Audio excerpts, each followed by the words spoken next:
Hello, you all. Happy Sunday. Um, I want to do this quick live stream because I'm at the gym and I'm listening to some YouTube, right? YouTube University. A lot of things I could have live streamed about today, but I really want to do this probably when I get home so that you can see the overall context of the video.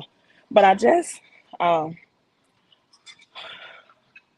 stumbled across Dave Ramsey's channel, and it was this live stream about this rich woman giving out the secrets of building her child's credit score as a baby, right? Building her child's credit score as a baby when the baby is born. Now, a lot of people who don't have credit education uh, don't even know that they can add their child or their infant or their baby as an authorized user on their specifically credit cards, right? Credit cards are a very powerful tool to help build your children's credit. It's very powerful, I believe, in passing on generational wealth. Now, for most people, I do not believe in the concept of passing on for most generational wealth when it comes to these IUL, cash value life insurance plans or programs.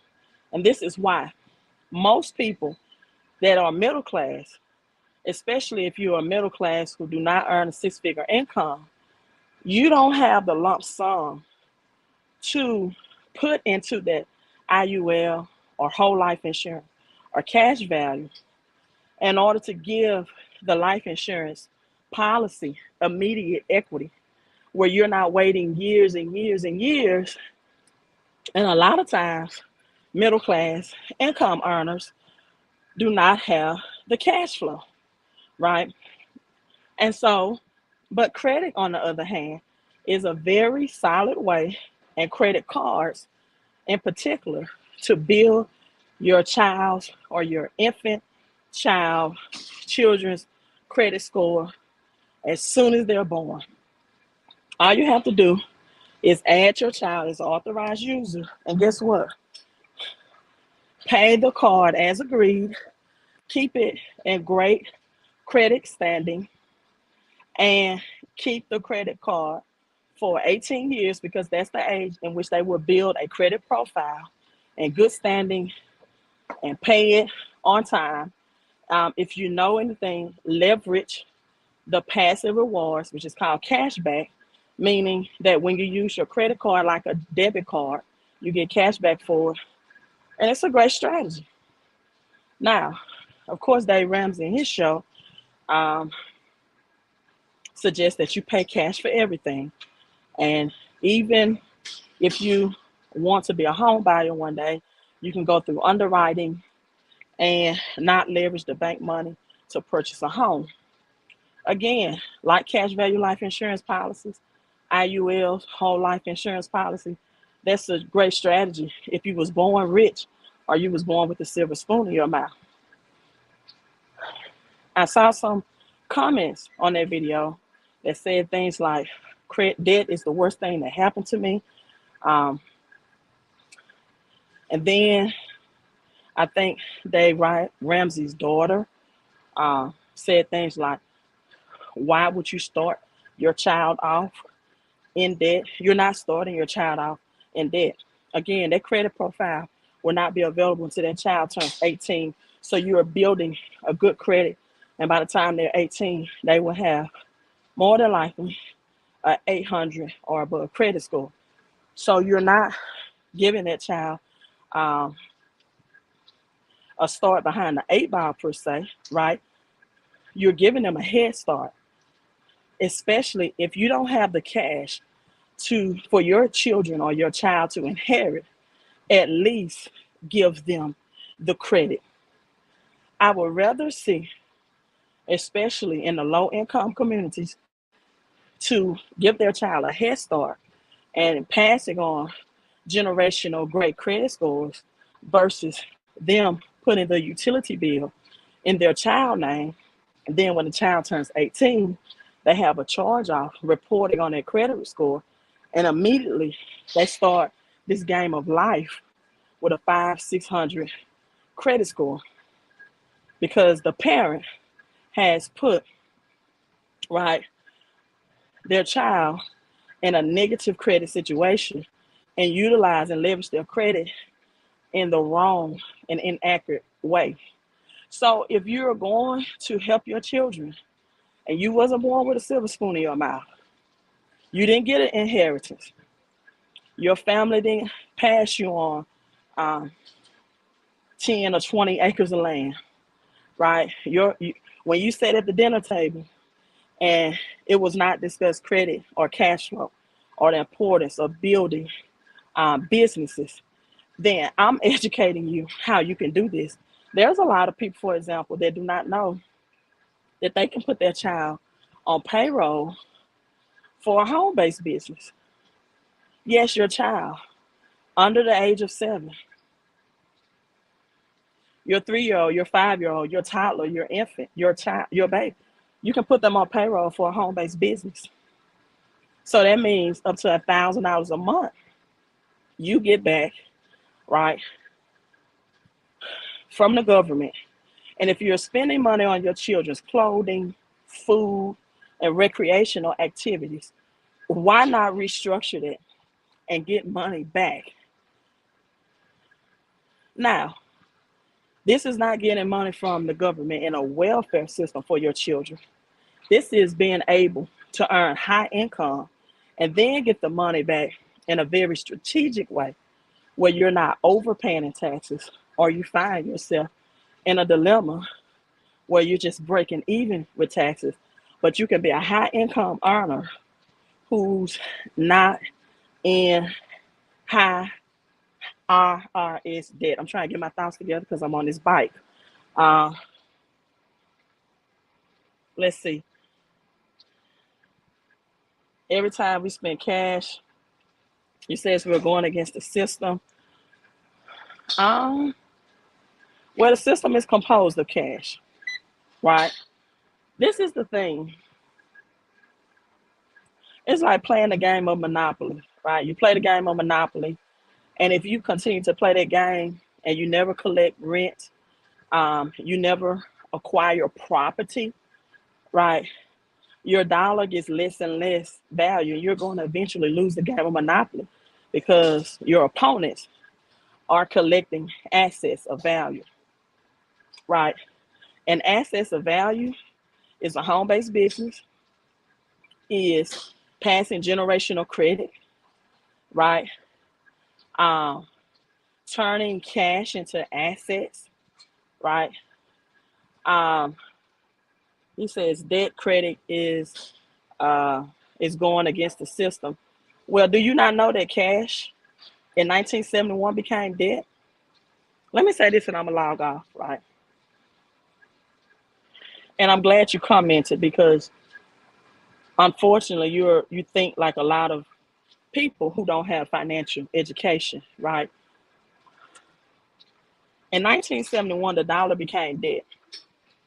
When you are taxed on your dollar, if you're an employee, the very minimum, the very average that you're taxed is 28 to 33%. Credit. Now, if you have something financed on credit at 28 to 33%, then shame on you. But if you, this is a scenario of a person that has a 750 or above credit score. The interest rate that they're going to be charged for leveraging credit is going to be under double digits, which is under 10%. I leverage credit to gain real assets at 0%. In fact, my first rental property straight out of college was through a Discover credit card that I purchased a house at 0%. So instead of my dollar being taxed 28 to 33%, I then leverage the bank money with good credit and I'm taxed less because interest rate is a tax. And I acquire real assets. See, it depends on what you do with your credit because the dollar is debt. The dollar is a Federal Reserve note that loses its purchasing power. And the tax on the dollar is called inflation. So when you use cash every day, you are in a debt-based system too. The question is, which debt-based system are you going to use and leverage? Get good credit and pay less interest, or have bad credit and use cash that's taxed at 28 to 33% interest or higher, especially when you include inflation. So if you're not leveraging credit to get assets and you're using cash only, unfortunately, you're paying the highest interest it is, and you're using a debt-based system, which is cash, right? Thank you. Cash is debt. That's all it is. Richard Nixon took the dollar out the gold standard, right? Uh, okay, he says, I'm not sure if you're a he or she, yo 123, but you have a high credit score, just what you said, because most people don't know you are being charged interest rate on your cash too. It's called taxes. Booyah! It's called taxes. Dave Ramsey say use cash, use cash. Well, by the time the government take 28, 33% of that, and you have to labor, right, and hustle to make up for that 28, 33% that the government, IRS takes away, the feds, and then prices spike on houses and interest rate, it from a financial education perspective makes no sense to use cash. We must learn to use debt like cash. No, cash is debt. Cash is debt. In 1971, cash became just like credit cards, where it's just a line of credit to on paper, not plastic, to make transactions. Cash used to be backed by money, which was gold and silver. In 1971, President Nixon stopped cash that was backed by a real commodity and real money like gold. And so that's why since 1971, you see your dollars being able to purchase less and less. And you see inflation, the highest it's been in 40 years. Cash is debt. Cash is not money. Cash is a line of credit, just like credit cards. The question is, would you rather get taxed 28 to 33% by using cash to try to buy assets or a house or purchase vehicles? Or would you take that cash to pay off a loan or debt or credit cards, balance in full every month? Now you convert that cash into credit because debt is not taxed. Debt is not taxed. When you get a loan from the government to get assets, that's a tax write-off for you. It is not taxed.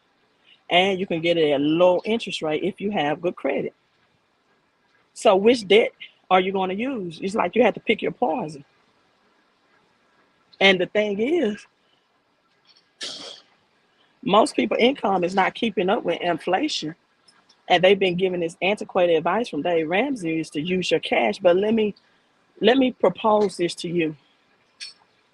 No rich and wealthy person, until they get to a stat where they can have 5, 6, 7 figures laying around, no rich, and even then they still don't use their own cash to purchase assets. They leverage their cash and take out bank loans by why they yet tell you to be debt free. I'm saying this and I'm logging out to get my workout on. In 2 Kings chapter 4, it's a valuable lesson taught to us. There is a widow woman in 2 Kings chapter 4 in the Bible. Her husband has died. He didn't have life insurance. I do promote life insurance, but sometimes it's levels to this. Sometimes people need to get term life insurance just to cover their assets. And then as your cash flow and your cash stack increases, then you graduate to whole life, tax-free money, cash value, or IULs, right? if your income is not already there, because it's going to take you pumping a whole lot of cash into those policies before you can borrow against them. And this is what most people don't know. And with those life insurance policies,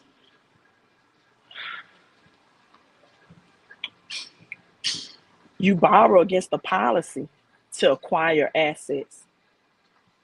Like mostly assets or real estate. Most people have been given advice on those policies.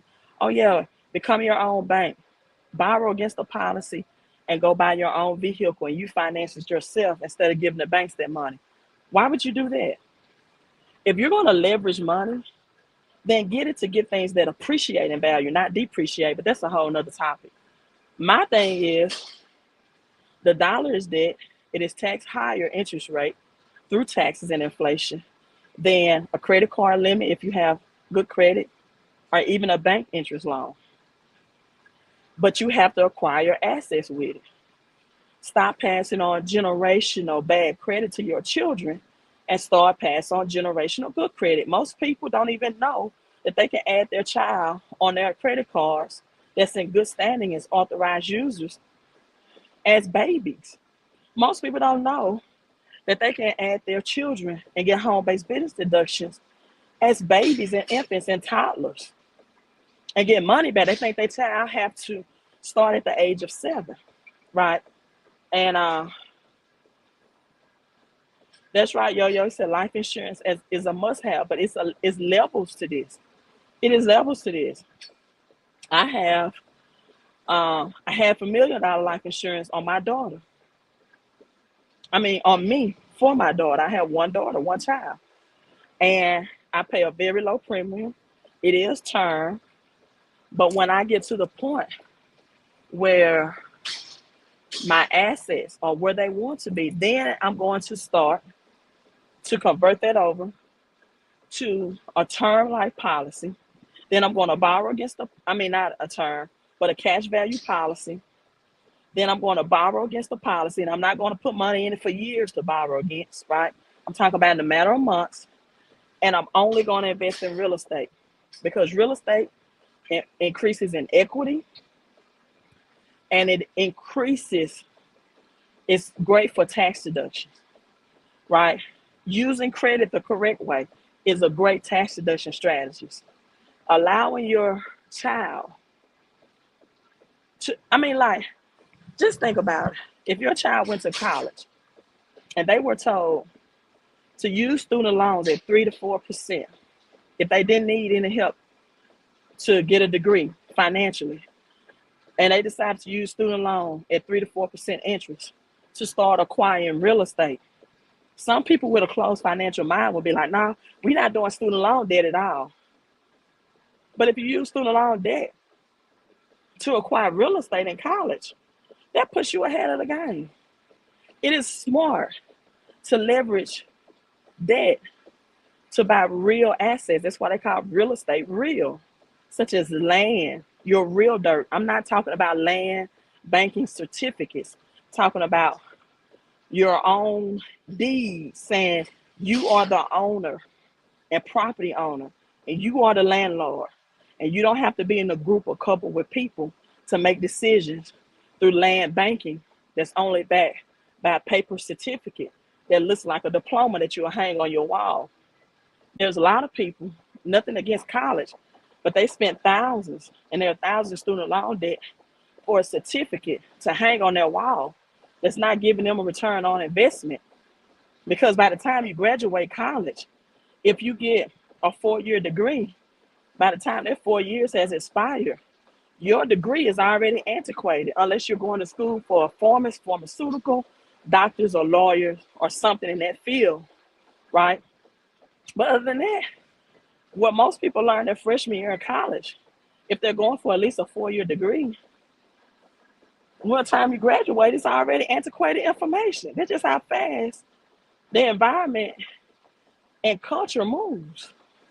So if you're going to go to college, if you're not going for vocational skills to learn plumbing or electricity and things of that nature, most of the times, or in the medical field, most of the time that degree is not worth what you were charged for. right? So all I'm saying is people get a financial education.